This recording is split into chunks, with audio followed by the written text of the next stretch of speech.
কথা আছে, আপনি প্রশ্নটা বলেন। প্রশ্নটা শুনে। আসসালামু আলাইকুম। হুজুর একটু বলছিল যে নামাজের ভিতরে কোনো কিছু শরীর করে যদি নামাজ পড়ে এটা সরাসরি হারাম হয়ে যায়। হারামটা হয় কীভাবে? এটা হারাম হয়ে থাকে। হ্যাঁ, অনেকবার বলে যে মক্কা মদিনার কথা। তো যারা মক্কা মদিনা শুনে যায় মাত্র অনেকে যায়, এবং বাংলাদেশ সবাই যায়, পুরো বিশ্বের সবাই যায়, তাহলে সবার নামাজ হারাম। ফার্স্ট কথা। সেকেন্ড কথা, যদি শরীক হয় নামাজের ভিতরে ফাঁকাটাই শরীক না, সব কিছুই শরীক যদি অংশ হিসাব করা হয়। আমরা সুষ্ঠ অংশ, বাইশটা অংশ, সবই অংশের ভিতরে পড়ে। এরপরে যেমন শীতকাল আইলে আমরা ধরেন আপনার এই যে ফাটি বিছায়, কিসের লেগে বিছায়? ঠান্ডা লাগে দেখি বিছায়, এটা আরামের লাগিয়া। মসজিদে বর্তমানে আছে চেয়ার, এটা কিসের লাগিয়া? অবশ্যই আরামের লাগিয়া। এরপরে বললো আরেকটা কথা, যেমন ধরেন এটা বললো নামাজ এটা হারাম। এটা হারাম কীভাবে হয়? আর এরপরে আরেকটা জিনিস হলো যেটা এখানে যেটা স্ট্রেট ফরওয়ার্ড দিয়ে বলতেছে, আমাদের গ্রামে বলে সব কিছু এইভাবে যেটা রোল বাই রোল, মানে হাদিসের রোল বাই রোল এরা কেউ মানে না। এই ছেলেটা তোমার নাম কি? তানভীর। সে আমাদের এই ছেলে। আমার মুফতি আবু সাহেব হুজুর যে আলোচনাগুলি করছে, বর্তমান আমার এই যে তানভীর শ্বশুরের প্রশ্নের উত্তরগুলি সব চলে আসছে, কিন্তু হয়তো বা সে বুঝতে পারে নাই। আর আমাদেরকে বুঝাইতে হবে, রাগ করা যাবে না, আর একটু বুঝাইতে হবে আমাদের, একবার না তিনবার বিষয়টা বুঝতে পারে, তারা আরো বুঝার আছে বিষয়টা। সংক্ষেপে একদম কথাটা বলে ফেলো, এরপর সংক্ষেপে একদম সংক্ষেপে উনি যে প্রশ্ন করছিল ওই প্রশ্নের মধ্যে অনেকগুলো জবাবই কিন্তু আলোচনার মধ্যে এসে গেছে। ওনাকে আরেকটু খেয়াল করলে বা আরো দু একবার শুনলে হয়তো আসে যাবে। ঠিক আছে, আমি আরেকটু শেষ করে দিচ্ছি। ফতোয়া রেজবিয়া, ফতোয়া রেজবিয়া লেখছে কাটা তো অবশ্যই আপনারা জানেন, ইমাম আহমদ আলা হযরত আহমদ রেজা খাঁ বেরলভী রাদিয়াল্লাহু তাআলা আনহু এই কিতাবটা লিখেছেন। এই কিতাবটা হচ্ছে ফতোয়া রেজবিয়া। এটা খণ্ড হচ্ছে 3, প্রশ্ন আকারে উত্তর। এই ফতোয়াটা কিন্তু প্রশ্ন আকারে উত্তর। দেখেন প্রথম একটা প্রশ্ন হচ্ছে, দেখেন প্রশ্নটা হলো, খুব খেয়াল করবেন সবাই, প্রশ্নটা আমি করতেছি। নামাজি কো কুই पंखा से हवा करते तो नमाज फासिद हो गए या नहीं? বলতেছে নামাজিকে পাংখার বাতাস করলে নামাজের নামাজ ফাসিদ হবে কি হবে না? আমরা সব জব কিন্তু এনে ফেলেন, কি বলেন? আমরা এই আলা হযরতের কিতাবের মধ্যে আমরা প্রায় বলবো 1400 মুজাদ্দিদ, যিনি মুজাদ্দিদ, ওনার উপরে আলেম, সুন্নতে আলেম যথেষ্ট কম আছে। এই যুগে না, ওই যুগেও ছিল না। অসংখ্য কিতাব লেখছেন, 1500 বা 1800 কিতাব যিনি লেখছেন, ওনার মধ্যে এই কিতাব হলো এটা ফতোয়া রেজবিয়া। এটা গ্র্যান্ডেড, সারা বাংলাদেশে না সারা বিশ্বে এটা গ্র্যান্ডেড। যাই হোক, এটার ব্যাপারে দেখেন কি লেখছে ফতোয়াটা, আমি আপনাদের সামনে একটু উপস্থাপন করতে চাই। अच्छा जैसे मुसल्ली को गैर मुसल्ली पंखा करे तो मुसल्ली को अगर उस पर रजामंदी है तो नमाज उसके फासिद हो जाएगी। बोलते से मुसल्ली के गैर मुसल्ली যদি বাতাস করে, কথাটা বুঝছেন? গैर মুসল্লি আমি হইতে পারি, গैर মুসল্লি পাখাটাও হতে পারে। গैर মুসল্লি বুঝেন? নামাজি না, কি না? আর মুসল্লি হলো নামাজি। মুসল্লি কি? নামাজি। আর গায়রে মুসল্লি নামাজি না। আমিও নামাজ যখন থাকবো না তখন গায়রে মুসল্লি, যখন নামাজে থাকবো না তখন কি আমি? ফ্যানটা কি গায়রে মুসল্লি নাকি মুসল্লি? এটা জীবন ভরাই গায়রে মুসল্লি। আমি গায়রে মুসল্লি হতে পারি, আবার মুসল্লি হতে পারি, কিন্তু এটা জীবন ভরাই কি কইতাছে? গায়রে মুসল্লি যদি মুসল্লিকে কি দেয়? বাতাস দেয়, তাহলে নামাজ কি হয়ে যায়? এই যে লেখছে স্পষ্টভাবে, ফাসিদ হয়ে যায়, ফাসিদ হয়ে যায়। কেন কেন কেন বলতেছে যে উস পর রাজামন্দি হ্যায় তো নামাজ ফাসিদ হয়ে যায়। অর্থাৎ যেই ব্যক্তিরে বাতাস করতেছে, খুব খেয়াল করবেন, গায়রে মুসল্লির যে বাতাস করতেছে, মুসল্লির অন্তরের মধ্যে কি আসছে? একটা আরাম আয়েশ আসছে। কি বলেন? আরাম আয়েশ আসছে কি আসছে না? আসছে। এই আরাম আয়েশটা আপনি নামাজের মধ্যে গ্রহণ করতে পারেন না, পরিষ্কার আলাপ। এরপরে দ্বিতীয়ত, এই যে পাখাটা মসজিদের জন্য কিনছেন না ঘরের জন্য কিনছেন? সবাই বলতে হবে যে না, যে মসজিদের মধ্যে ফ্যান আছে এই ফ্যানটা কি মসজিদের লেগে কিনছে না ঘরের লেগে কিনছে? এটা মসজিদের বস্তু না বাইরের বস্তু? আমি জানতে চাই মসজিদের বস্তু ব্যক্তিগত কাজে ব্যবহার করা যায় বলি, তাহলে ফ্যানটা যে ব্যবহার করতেছে মসজিদে, সমস্ত ফতোয়ার কিতাবে আসছে মসজিদের বস্তু মসজিদের জিনিস ব্যক্তিগত কাজে ব্যবহার করা হারাম। আপনি যে ফ্যানটা মসজিদের বস্তু ব্যবহার করলেন, নামাজের মধ্যে নামাজ আপনার এটা ব্যক্তিগত আল্লাহর জন্য কি করতেছেন? বন্দেগী করতেছেন। কার জন্য? এটার সাথে এটা কি নাই, কোনো সম্পর্ক নাই। তো নামাজের বস্তু নামাজের জন্য, নামাজের বাহিরের বস্তু নামাজের বাহিরের জন্য, নামাজের মধ্যে বাহিরের বস্তু শামিল করলে নামাজ কি হয়ে যায়? ফাসেদ হয়ে যায়। সমস্ত ফতোয়ার কিতাব মুফসিদাতুস সালাত এই স্পষ্টভাবে লেখা আছে। আল্লাহ পাক আপনারা আমাদের সকলকে বোঝার তৌফিক দান করুন, সবাই বলে আমিন। নতুন প্রজন্ম, এদের মধ্যে নতুন প্রশ্ন জাগতেই পারে। সারা বিশ্বব্যাপী ফ্যান চলে, আমরা এগুলো চলে না কেন? এটাই স্বাভাবিক প্রশ্ন আসতে পারে। এটা কিন্তু আমি মনে করি যে যারা যুবক আছে তারা এই ধরনের প্রশ্ন, যে সারা বিশ্ব চলে, সৌদি চলে, মদিনায় চলে, সব জায়গায় চলে, তাহলে আমরা এগুলো চলছে না কেন? আসলে মূলত এটা একটা আবেগ এবং এটা একটা যুক্তি, এটা কিন্তু দলিল না।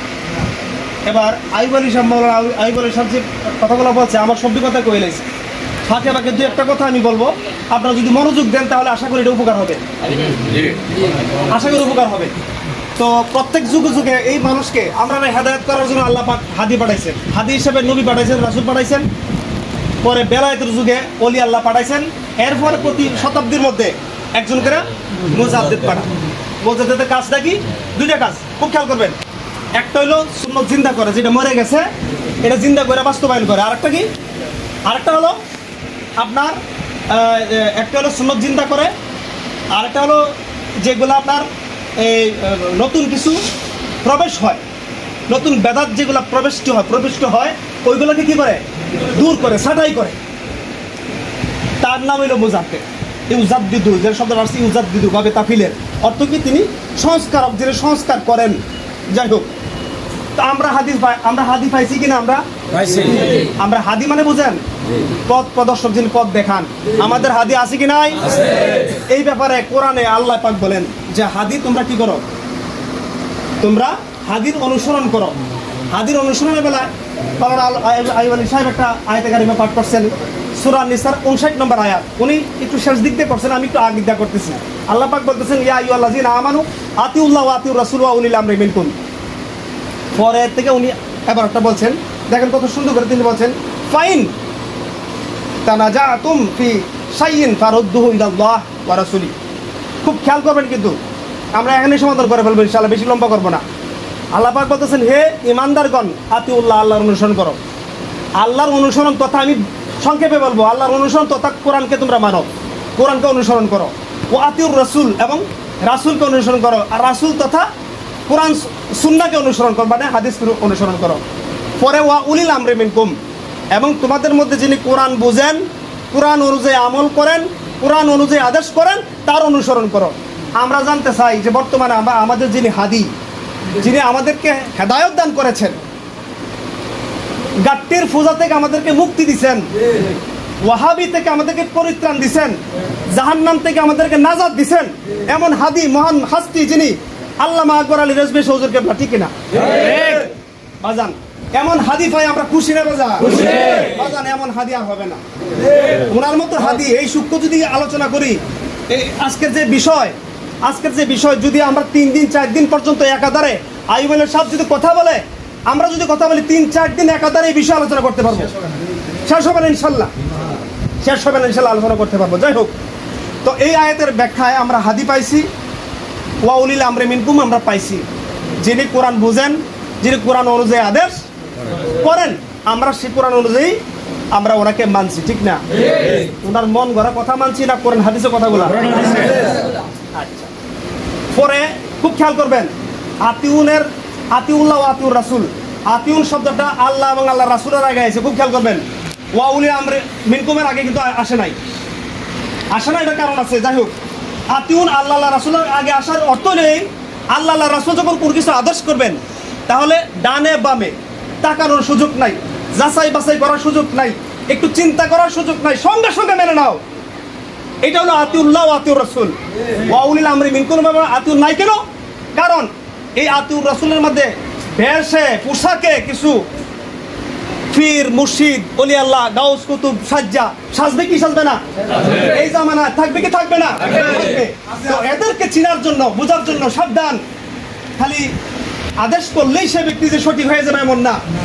এই দেশের মধ্যে কিন্তু রেজবিয়া দরবার শরীফের মাসলা মাসাইল শুধু রেজবিয়া দরবার শরীফে পালন হয়, আর একটা দরবার শরীফ আছে লাকসামে জালালি দরবার শরীফ, এছাড়া কিন্তু আর কোথাও এটা বেশি একটা পালন হয় না। সব জায়গায় কিন্তু বেদাত, সব বেদাতি, যাই হোক এটা প্রমাণ করবো।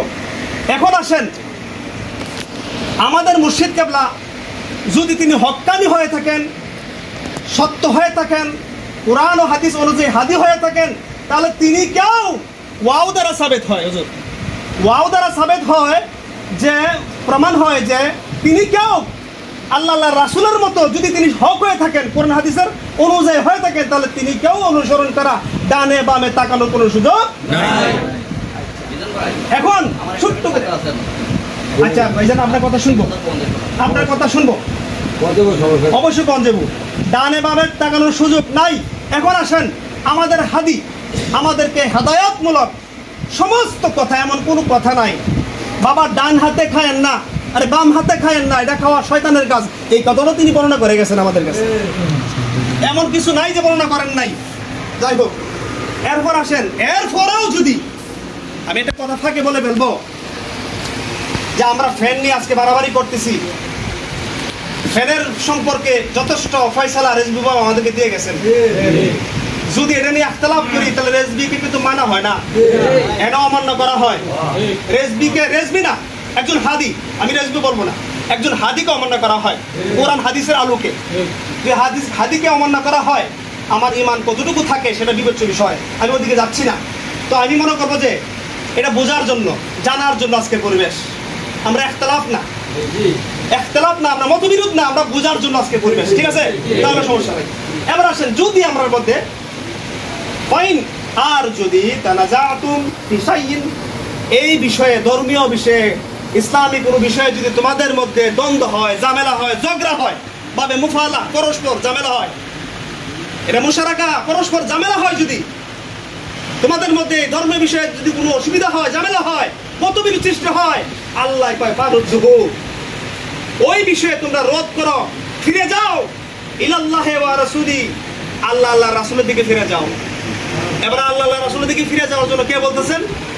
আল্লাহ বলতেছেন। আল্লাহ রাসূল কি কোরআন হাদিসের দিকে যাও। কিসের দিকে? হাতের যাইলে কি হইব? আল্লাহ কয় ওয়াইন কুনতুম তুমিনুনা বিল্লাহি ওয়াল ইয়াউমিল আখির, যদি তোমরা মুমিন হয়ে থাকো, ইমানদার হয়ে থাকো আল্লাহর প্রতি এবং আখিরাতের প্রতি যদি তোমরা বিশ্বাসী হয়ে থাকো, তাহলে তোমরা কি হয়ে যাবে? তোমরা কোরআন ও হাদিসের দিকে ধাবিত হবে। তাহলে এটা কি হবে? এটা কি হবে?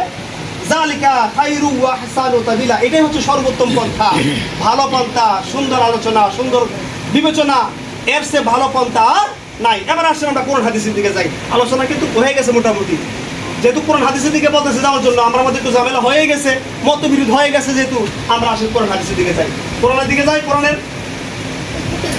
কোরআনের সূরা নিসা 36 নম্বর আয়াত, এটাও ব্যাখ্যা করেছেন উনি। 36 নম্বর আয়াতের মধ্যে বলতেছে ওয়া আবুদুল্লাহ, তোমরা ইবাদত করো, আমরের সিগা, আল্লাহ আদেশ করতেছে ইবাদত করো, কার? আল্লাহ। ওয়ালা তুশরিকু বিহি, ওই ইবাদতের মধ্যে কোনো কিছু শরীক করো না। বিহি সাইয়া দ্বারা শব্দ হলো বস্তু। আমি আপনাদের কাছে জানতে চাই, এই ফ্যানটা বস্তু কিনা? কথা বলতে হয়, বস্তু কিনা? মাইকটা বস্তু কিনা? আল্লাহ কয় লা তুশরিকু বিহি, ওই ইবাদতের মধ্যে কোনো কিছু শরীক, সাইয়া মানে কোনো কিছুই ইবাদতের মধ্যে শরীক করো না। যদি করছো তাহলে তুমি মুশরিক। তাহলে মুশরিক হইয়া নামাজ পড়ে কোনো লাভ আছে? আচ্ছা, কেন এটা? এখানে সাই বলতে বস্তু, বস্তু বলতে ফ্যানটাও বস্তু। এখন আপনারা মনে মনে বলতেছেন মসজিদ তো একটা বস্তু, মসজিদ নির্মাণের জন্য হুকুম কার? নবীজি হুকুম করছেন মান বানা লিল্লাহি মসজিদান। রাসূল পাক সাল্লাল্লাহু আলাইহি ওয়াসাল্লাম বলতেছেন যে ব্যক্তি আল্লাহর জন্য মসজিদ বানায়, আল্লাহ তার জন্য বেহেশতের মধ্যে একটা ঘর নির্মাণ করে। তার মানে মসজিদ বানানোর নির্দেশ আছে কি নাই? আরেকটা হইতে পারে, আপনারা বলতে পারেন তাহলে ফ্যানটা তো নবীজির যুগে, বাতি তো নবীজির যুগে ছিল না। বাতি যে লাইট, এটা ছিল না নবীজির যুগে। এখন যে আপনারা ব্যবহার করেন, বাতির ব্যাপারে রাসূল পাক সাল্লাল্লাহু আলাইহি ওয়াসাল্লাম হুকুম করেছেন। তিরমিজি শরীফের হাদিস আমার কাছে আছে, দুইটা হাদিসে করে স্পষ্টভাবে আছে রাসূল পাক সাল্লাল্লাহু আলাইহি ওয়াসাল্লাম নির্দেশ করতেছেন যে অন্ধকারে তোমরা কি করো, আলোকিত করো, আলোকিত। এই তখন হয়তো এই ইয়া দেয়া কি জানি কয়, তেল দেয়া, মোমবাতি দেয়া, যে কোনো দেয়া আলোকিত।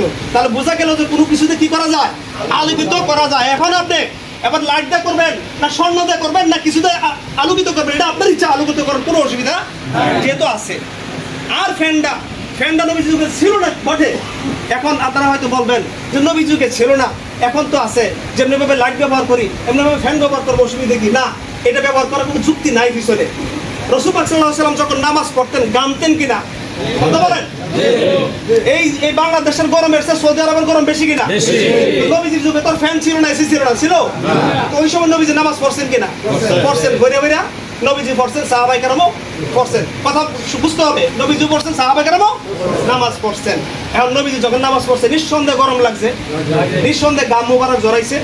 আমি জানতে চাই, কোরআন দ্বারা বলবো, আমি জানতে চাই নামাজ সাহাবায়ে কেরামও নামাজ পড়ছিলেন, আমি জানতে চাই নবীজির খেদমত নামাজের চেয়ে উত্তম কিনা? কোরআনে কয় হুজুর, কোরআনে কয় নবীজি যখন তোমাদেরকে ডাক দিবে তখন নামাজে থাকো, আর যে জায়গায় থাকো না কেন সব ছেড়ে দাও, নবীজি ডাকে সাড়া দাও। নবীজির ডাকে সাড়া দিলেই তোমার ইবাদত। তার মানে সাহাবায়ে কেরামের নামাজের চেয়ে নবীজির খেদমতটা বড় ছিল। তো ওই সময় সাহাবায়ে কেরামকে এই গানটা ছিল না, যেটা তাল পাতা পাঠা দেয়া নবীজির পিছনে একটু বাতাস করি, তাদের এই গানটা কি তারা ছিল না? নিঃসন্দেহে ছিল। তারা তো বাতাস দেন নাই, যদি দিত তাহলে আজকে ইলেকট্রিক না, এসি না, এর চেয়ে আরো কিছু যদি ব্যবহার করার সুযোগ থাকতো আমরা সেটা ব্যবহার করতাম। এটা ক্যাচ করে, এই ক্যাচের সুযোগ নাই।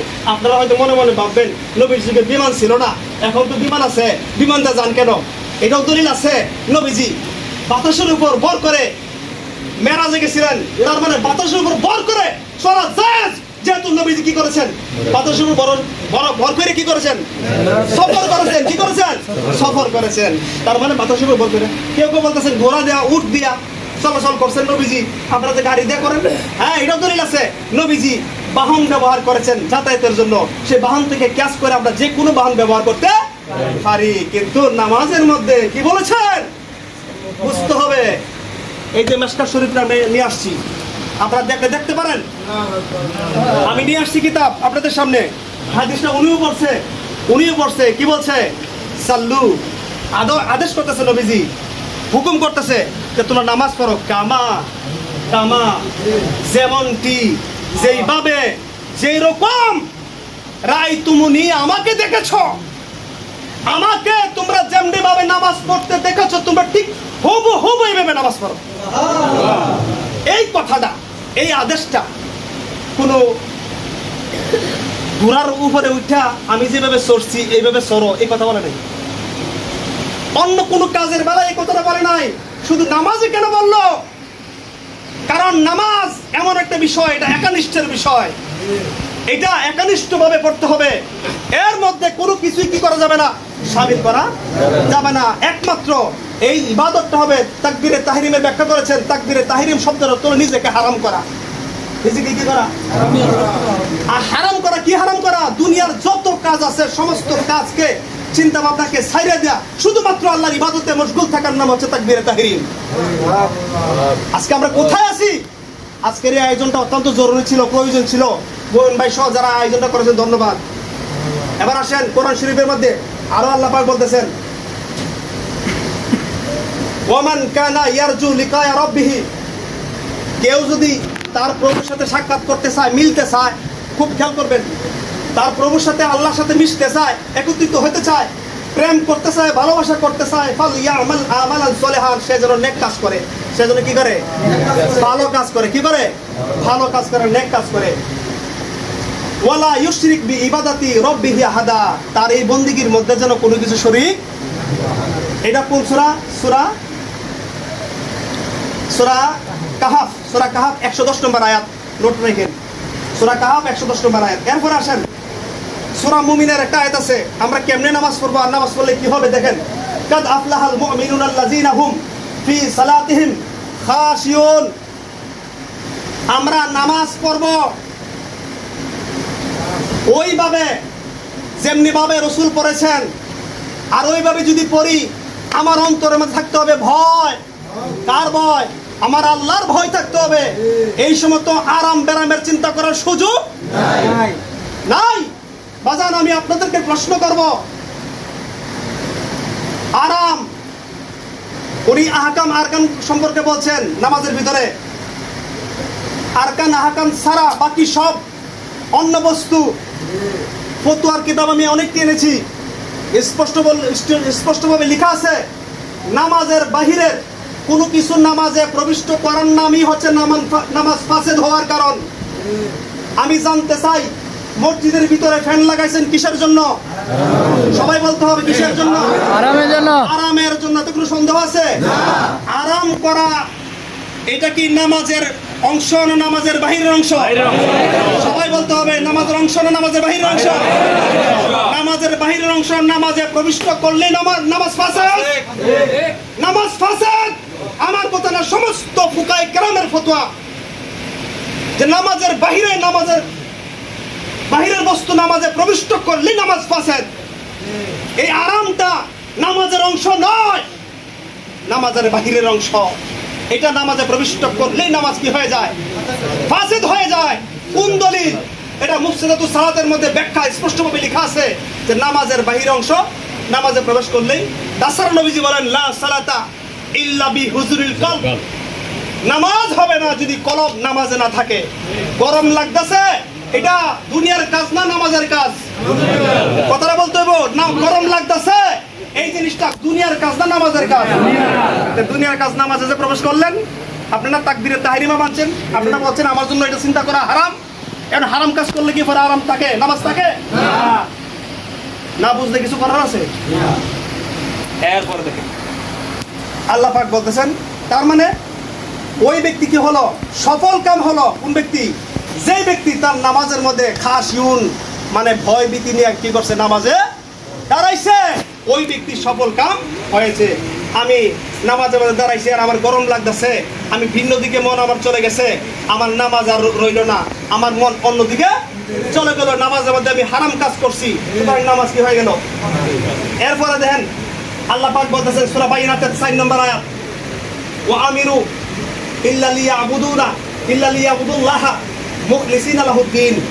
এখন আল্লাহ বলতেছেন যে তোমরা যে ইবাদত বন্দেগী করবে কেমনে করবে? তোমাকে তাদেরকে আদেশ করা হলো যেন তারা কি করে? আল্লাহর ইবাদত বন্দি করে। কেমনে? মুখলিসিনা, খালেস ভাবে। খালেসের মধ্যে নামাজ ভিন্ন, অন্য কোনো চিন্তা নামাজের মধ্যে প্রবেশ করানো যাইব নি? এটা খালেস হবে? খালেস হবে না। খালেস হইতে হলে নামাজ ভিন্ন, ভিন্ন চিন্তা সব কি করতে হবে? বাদ দিতে হবে। ব্যবসা বাণিজ্য, চলাফেরা, কথাবার্তা, সালাম কালাম, উঠা বসা, আদব কায়দা, প্রেম ভক্তি ভালোবাসা সব কি করতে হবে? দুনিয়াবি যা আছে সব ছাইড়া দিয়ে পরে কি করতে হবে? মসজিদে নামাজে দাঁড়াইতে হবে। মসজিদ শব্দের অর্থ হলো সাজদার স্থান। এটা সাজদার জায়গা, আরামের জায়গা নয়, এটা গোলামির জায়গা। আমার মনিব আল্লাহ, আমি হইলাম গোলাম। গোলাম আরাম চিন্তা করতে যদি করে তাহলে বেয়াদব।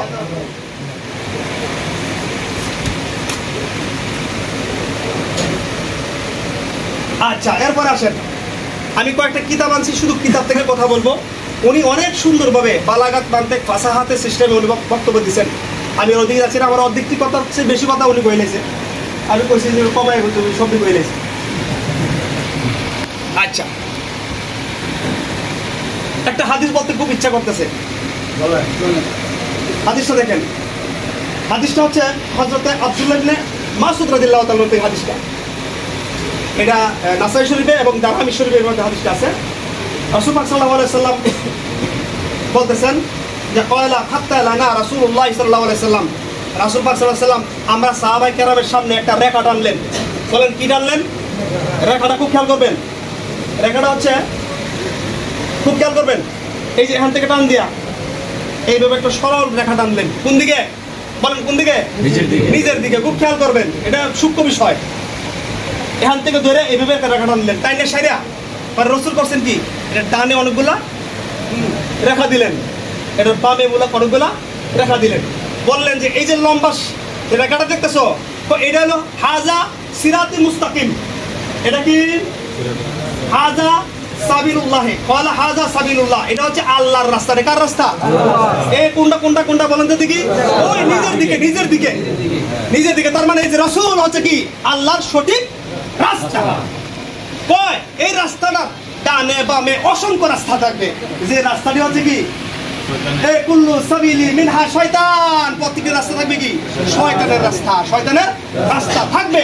থাকার পরে ওই শয়তানগুলো কি করবে জানেন? ইয়াদউ ইলাইহি সুম্মা কারাহাদা, ব্যাখ্যা করছেন যে এরপরে তেলাওয়াত করতেছে, বর্ণনা করতেছে ইয়াদউ ইলাল্লাহ, এসে আহ্বান করবে, ডাকবে, অথবা বর্ণনা করতেছে হাযা সিরাতি মুস্তাকিমা, এইটাই হচ্ছে সরল সোজা রাস্তা। কে বলবে? ওই শয়তানে বলবে। পরে ফাত্তাবিউ, অতএব এটাকে কি করো? অনুসরণ করো। কোন ব্যক্তি যদি 1 সেকেন্ডের জন্য ওইদিকে হাত বাড়াইছে, 1 সেকেন্ডের জন্য ওইদিকে গেছে, সে পথভ্রষ্ট হয়ে গেছে। আরেকটা হাদিস দ্বারা প্রমাণ রাখি। যাই হোক, এই হাদিস দ্বারা প্রমাণিত হলো যে অসংখ্য যুক্তি, অসংখ্য রাস্তা, শয়তানের প্রকৌশলী অসংখ্য যুক্তি চতুর্দিকে থাকবে, আর সিরাত একটা, সাবিল একটা, সেটা হলো রাসূলের রাস্তা। আমার রাসূলের রাস্তা হচ্ছে সঠিক রাস্তা। এবং রাসূল কি বলতেছেন নামাজের ব্যাপারে? আমি যেভাবে বলছি এইভাবে পড়ো। রাসূল যেভাবে করছেন এর মধ্যে ফ্যান পাখা আরাম ছিল। এবার আসেন, আপনারা মনে মনে কইতেছেন কত কিতাব থাকেন, আপনারা মনে মনে কইতেছেন যে আমরা যদি কয়েকটা হাদিস পাইতাম বা দলিল পাইতাম। কোরআন থেকে তো কিছু পাইলাম, এবার হাদিস থেকে কিছু দলিল পাই যে নবীজি কেমনে পড়ছেন নামাজ গরমের সময়। গরমের সময় তো নবীজি ওই জায়গায় নামাজ পড়ছিলেন না? কেমনে পড়ছেন এটা লক্ষণীয়। এই যে বুখারী শরীফ, এটা উমদাতুল কারি শরহে বুখারী 18 খণ্ড আমার কাছে আছে। এটা আমি ব্যাখ্যা গ্রন্থটা আমি আনছি, ওই মেন কিতাবটা আমি আনি নাই। তো মেন কিতাবটাই এটার মধ্যে সমস্ত কিছু লিপিবদ্ধ আছে। ওইটা তফসির ব্যাখ্যা, এটা হলো উমদাতুল কারি শরহে বুখারী। দেখছেন, এইটা একটু লক্ষণীয় দেখেন। আমি কত পৃষ্ঠা বলে দিতেছি। পৃষ্ঠা হচ্ছে 260 পৃষ্ঠা, 260 পৃষ্ঠা। হাদিস নম্বর হচ্ছে 533 না 32, 533 হাদিস নম্বর, 533 নম্বর হাদিস। খুব খেয়াল করবেন, আমি হাদিসটা পড়তেছি, খুব খেয়াল করবেন সবাই। নবীজি কেমনে নামাজ পড়ছেন গরমের মধ্যে কিভাবে নামাজ পড়ছেন এটার ব্যাখ্যাটা দেখেন। যে বাবুল ইবরাদু বিজহুরি শিদ্দাতিল হার, প্রচন্ড গরমের সময়ে জোহরের নামাজ ঠান্ডা সময়ে পড়ার বিধান। এই দেখেন বাবু। এরপরে আসেন এবার এটার ব্যাখ্যা কি বলছে, হাদিসটি কি বলছে। আন আবি হুরায়রা ওয়া নাফি'in মাওলা আব্দুল্লাহ ইবনে উমারা আন আব্দুল্লাহ ইবনে উমারা আন্নাহুমা হাদাসাহু আন রাসূলিল্লাহ সাল্লাল্লাহু আলাইহি ওয়াসাল্লাম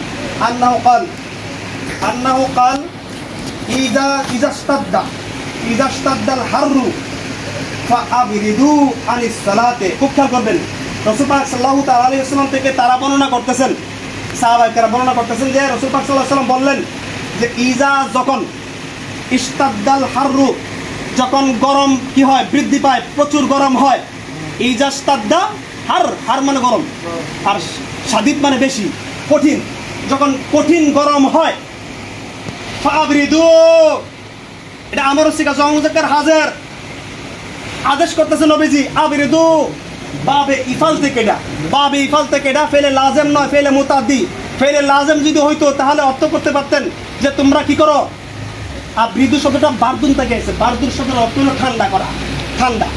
বারদুর শব্দের অর্থ কি? ঠান্ডা। আমরা একটা ইব্রাহিম আলাইহিস সালামের একটা আয়াত আছে না, বারদাউ ওয়া সালামান আলা ইব্রাহিম। বারদাউ শব্দের অর্থ হলো ঠান্ডা। ঠান্ডা হয়ে যাও আমার ইব্রাহিমের জন্য, কোমল ঠান্ডা, শীত মানে মনোরম ঠান্ডা, বেশি করে বরফ হয়ে যায় না। যদি এই সালামের শব্দ ব্যবহার না হইতো তাহলে বরফ হয়ে গেলে। তো সালামের শব্দ ব্যবহার করে এমন ঠান্ডা কইছে যেটা নিরাপদ ঠান্ডা। যাই হোক, এখানে বারদুন শব্দের কথা অর্থ কি বলতেছে এখানে ব্যাখ্যা দিতেছেন। এই যে ব্যাখ্যাটা আমার কাছে আছে, আমি দাগ দিয়ে রাখছি। ব্যাখ্যা তিনি কি বলতেছেন, এই গ্রন্থকারের ব্যাখ্যা কি বলতেছেন দেখেন। এই আবরিদু দ্বারা, এই যে দেখেন, আবরিদু দ্বারা আদখুলু ফি ওয়াক্তিল ইবরাদে, কেউ যদি অর্থ করেন যে ঠান্ডা করে নাও, মানে ঠান্ডা করে নাও, এটা অর্থ সঠিক হবে না, বরং সময়ের সাথে সম্পৃক্ত হবে। কি বলছে? আদখুলু ফি ওয়াক্তে মানে সময়, ওয়াক্তিল ইবরাদে, অর্থাৎ ওই সময়ে যখন প্রচন্ড গরম হবে, এই গরমের সময় আবৃদু মানে একটু সময় নাও, একটু ঠান্ডা হইতে দাও।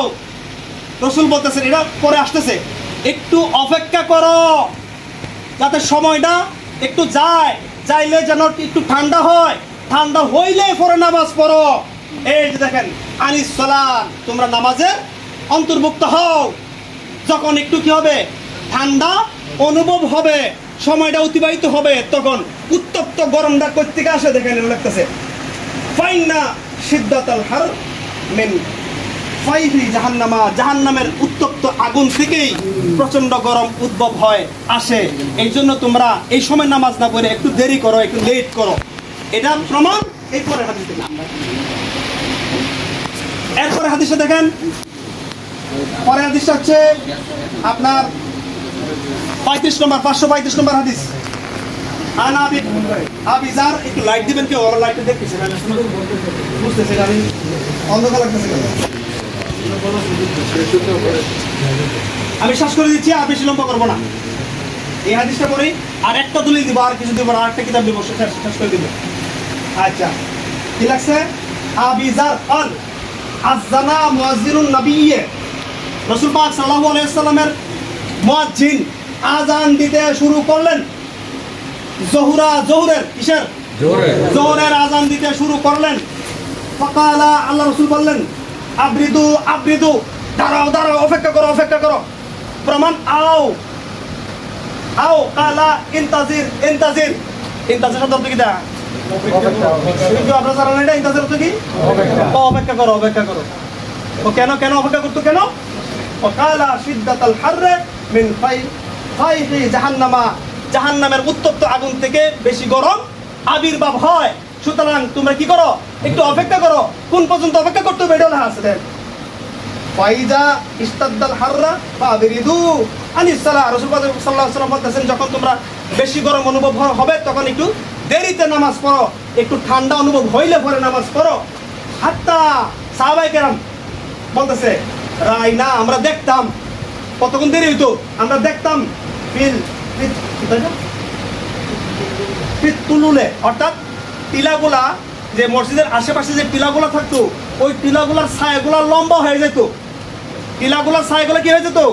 তার মানে এমন একটু লেট হইতো, যে অনেকটা লেট হইতো, যাতে করে ছায়াটা কি হইতো, দুপুর থেকে আসরের বরাবর যেত গা। আসর বরাবর গেলে তো ছায়াটা কি হয়, একটু লম্বা হয়ে যায়। ছায়াটা লম্বা হয়ে যেত, এই পর্যন্ত আল্লাহ রাসূল কি করছেন? অপেক্ষা করছেন। আমার আই তোমার মধ্যে পড়েনি, যদি আমি এই পর্যন্ত অপেক্ষা করি। প্রচন্ড গরম লাগলে অপেক্ষা করে সুন্নতে রাসূল, একটু দেরিতে পড়া সুন্নতে রাসূল। তোমাকে কে বলছে ফ্যান এসি ব্যবহার করে নামাজ পড়ার জন্য? লা তুকাদ্দিমু বাইনা ইয়াদাইল্লাহ, আল্লাহর রাসূলের আগে যাও না। যদিও তুমি ভালো কাজ করেছো, কিছু সংখ্যক সাহাবায়ে কেরাম কুরবানি করে লাইছে, রাসূল এখনো করে নাই। অথবা কিছু সংখ্যক সাহাবায়ে কেরাম রোজা রেখে লাইছে, আমার রাসূল এখনো রোজা রাখে নাই। আল্লাহ কয়, লা তুকাদ্দিমু বাইনা ইয়াদাইল্লাহি ওয়া রাসূলিহি, তুমি কি করো না, আমার রাসূলের আগে যাই না, যদিও ভালো কাজ করছো। তাহলে রাসূল পড়ছে একটু দেরিতে, তুমি একটু আগে পড়লে বা রাসূল আগে যাওয়া হইলো কিনা? কথা বলেন, রাসূল আগে যাওয়া হইলো কিনা? আমরা তো রাসূল মান্য নামাজ পড়তে হবে। রাসূল হচ্ছে, রাসূলের কর্মই হচ্ছে আমাদের জন্য ধর্ম। কথা বলতে হবে, রাসূলের কর্ম আমাদের জন্য ধর্ম। তাহলে একটু দেরিতে পড়লে এটা হয় কি, নবীজিকে মানা, আর লগে লগে পড়লে হয় নবীজিকে অমান্য। নবীজিকে অমান্য করে নামাজ পড়লে কি নামাজ হইব? এটা আল্লাহ পাক আল্লাহ কয়, ওমা খালাকতুল জিন্না ওয়াল ইনসা ইল্লা লিয়াবুদুনা, কোনো সুযোগ নাই প্রত্যেকটা মানুষের তার ইবাদত করতে গিয়ে যদি 2 ঘন্টা দেরি হয়, 2 ঘন্টা দেরি করো, তাড়াহুড়া করা যাবে না। আজকাল ইমাম সাহেবের তাকদা দেয়, দেরি দেরি করতেছেন কেন, নামাজ শেষ করেন। ইমাম সাহেব হচ্ছে বিচারক, মালিক, আপনার পরিচালক। ইমাম সাহেবকে হুকুম দেওয়ার অধিকার কারো নাই। বেয়াদবি।